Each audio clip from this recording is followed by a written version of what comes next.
Hi, Muchismo Eugene. Welcome to another video from Exit Strategy. Please like, subscribe, share the video if you found it helpful, and pass it on if you believe it will benefit someone else. I'd appreciate that. Be aware and be very, very conscious of the fact that when you're suffering, a narcissist literally salivates.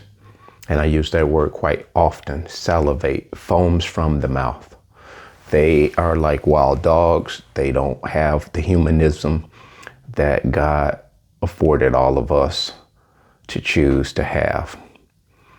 They have deserted the true self, and the true self being that self that's first of all aware of you, yourself, and your strengths, weaknesses, your insufficiencies, and your dependence on certain things to cohabitate in the world.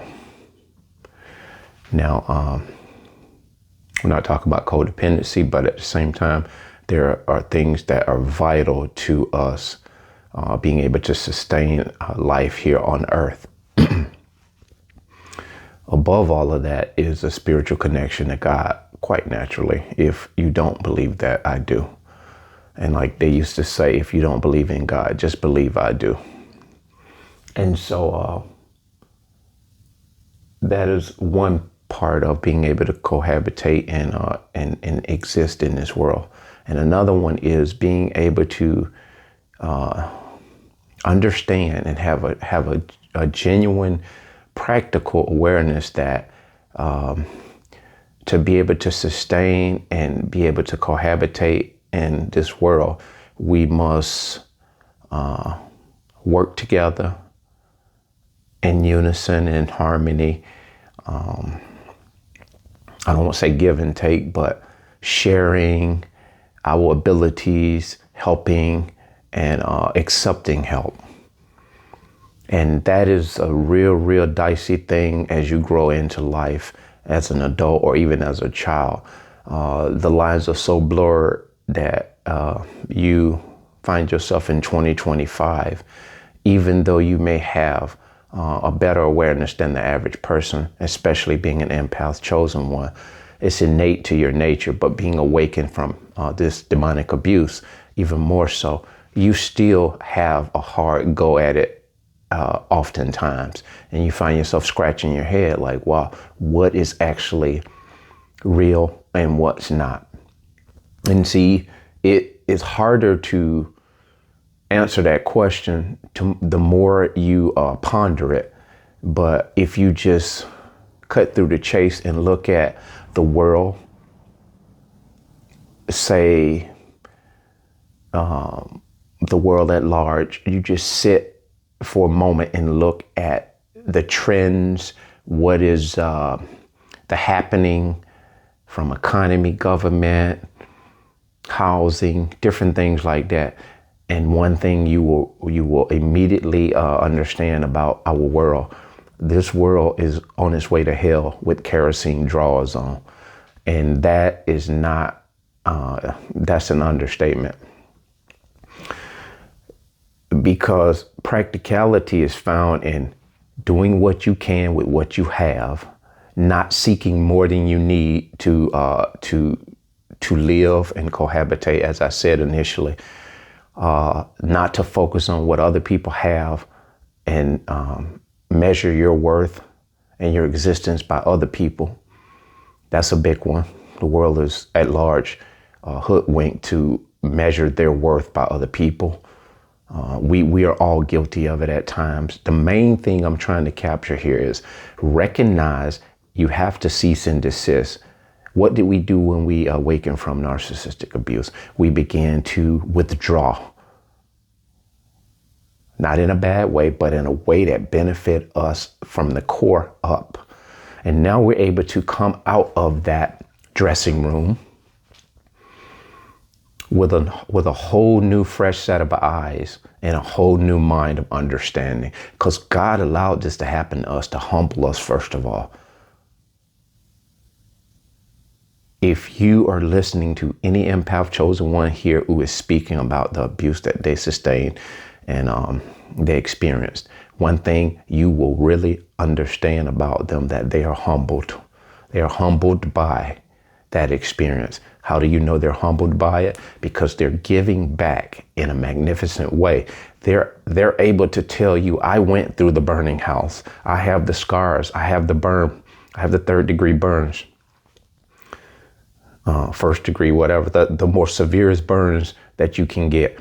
And I am here to tell you that if you go into that house, you will come out. If you come out, you will come out with those same burns. So I'm sparing you that pain that was inflicted upon me. And so this is kind of what the Savior did when he came to this world. He knew the pain that he was going to endure. He had a foreshadow of the things to come. He knew why he came. So when you know what your mission is, you already understand that is how it goes. And being aware now that we are showing people that are yet in this abuse and people who are somehow out of it by way of that family dynamic. But at the same time, that family member from a long distance away is still latched on. You still have connection to toxic, negative, narcissistic people. And what that does, they work on you from a distance because they've already recruited you in the family dynamics and groomed you up. Now you're an adult and you think you're away from mom and daddy because they ain't no good, or they're swear that way, controlling. And so you think out of sight, out of mind. You must not only be out of sight and out of mind, and as it regards distance, you must educate yourself why you have that space.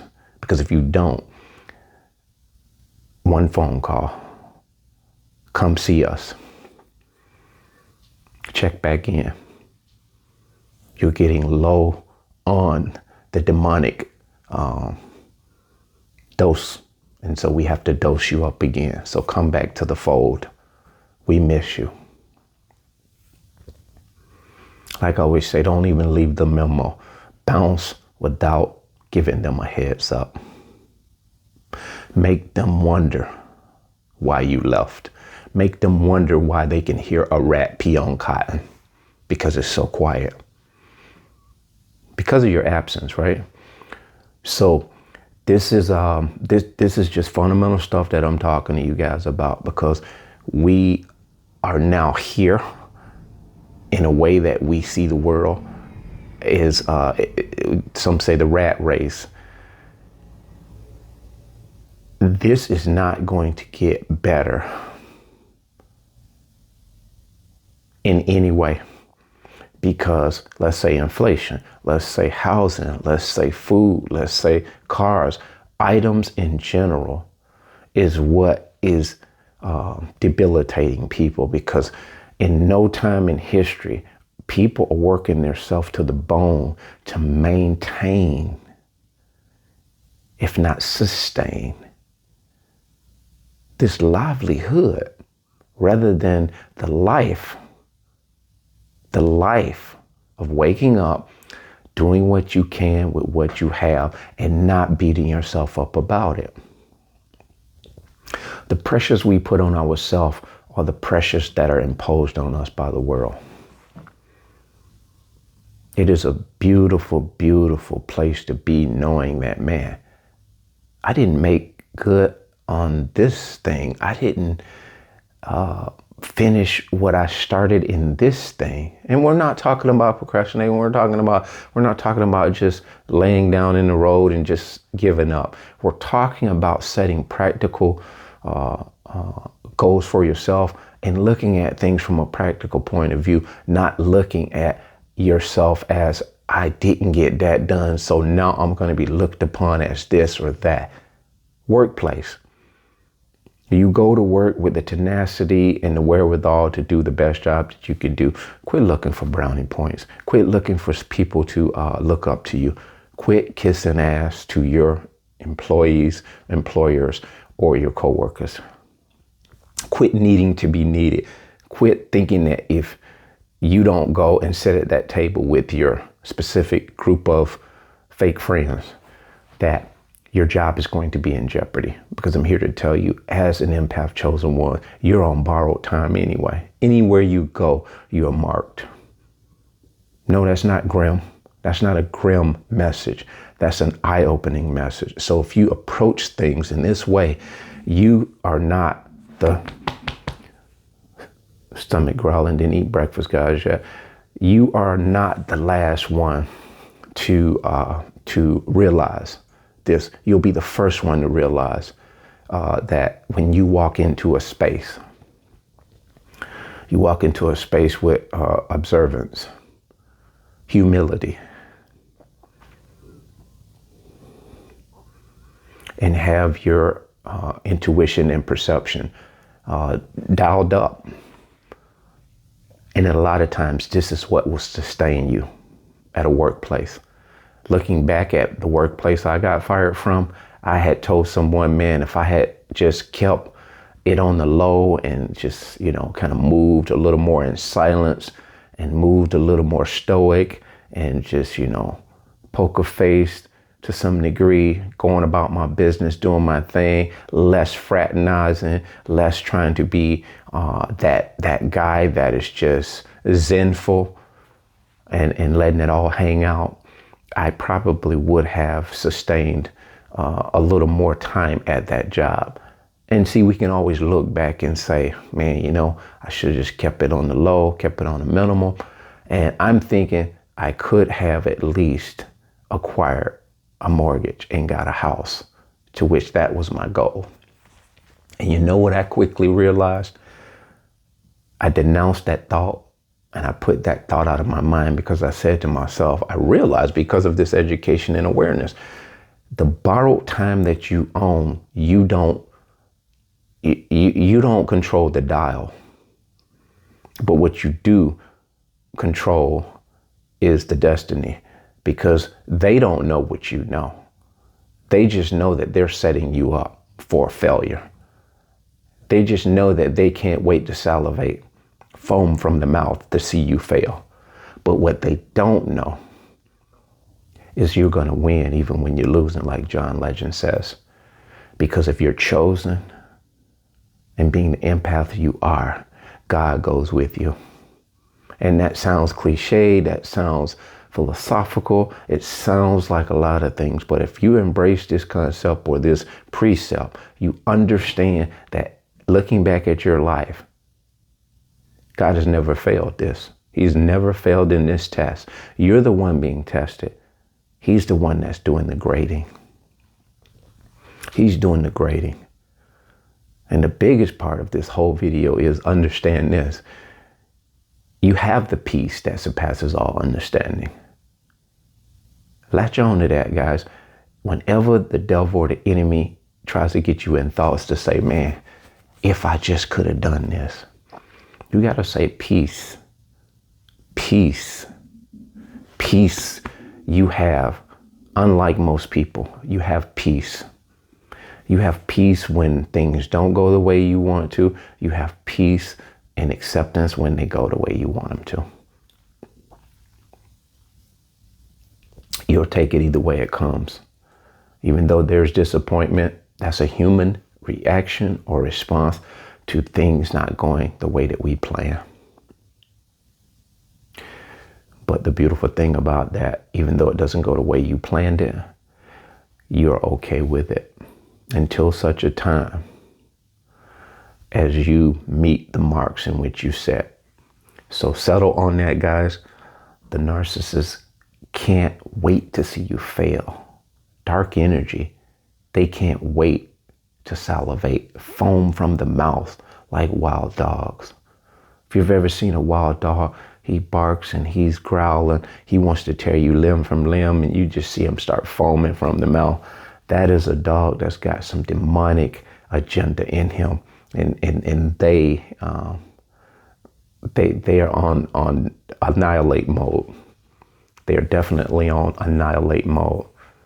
And this is the world we're living in, guys. There are people that when I awaken, I see now as I haven't really wholeheartedly determined that they're narcissists, but they are a big part of the problem as well.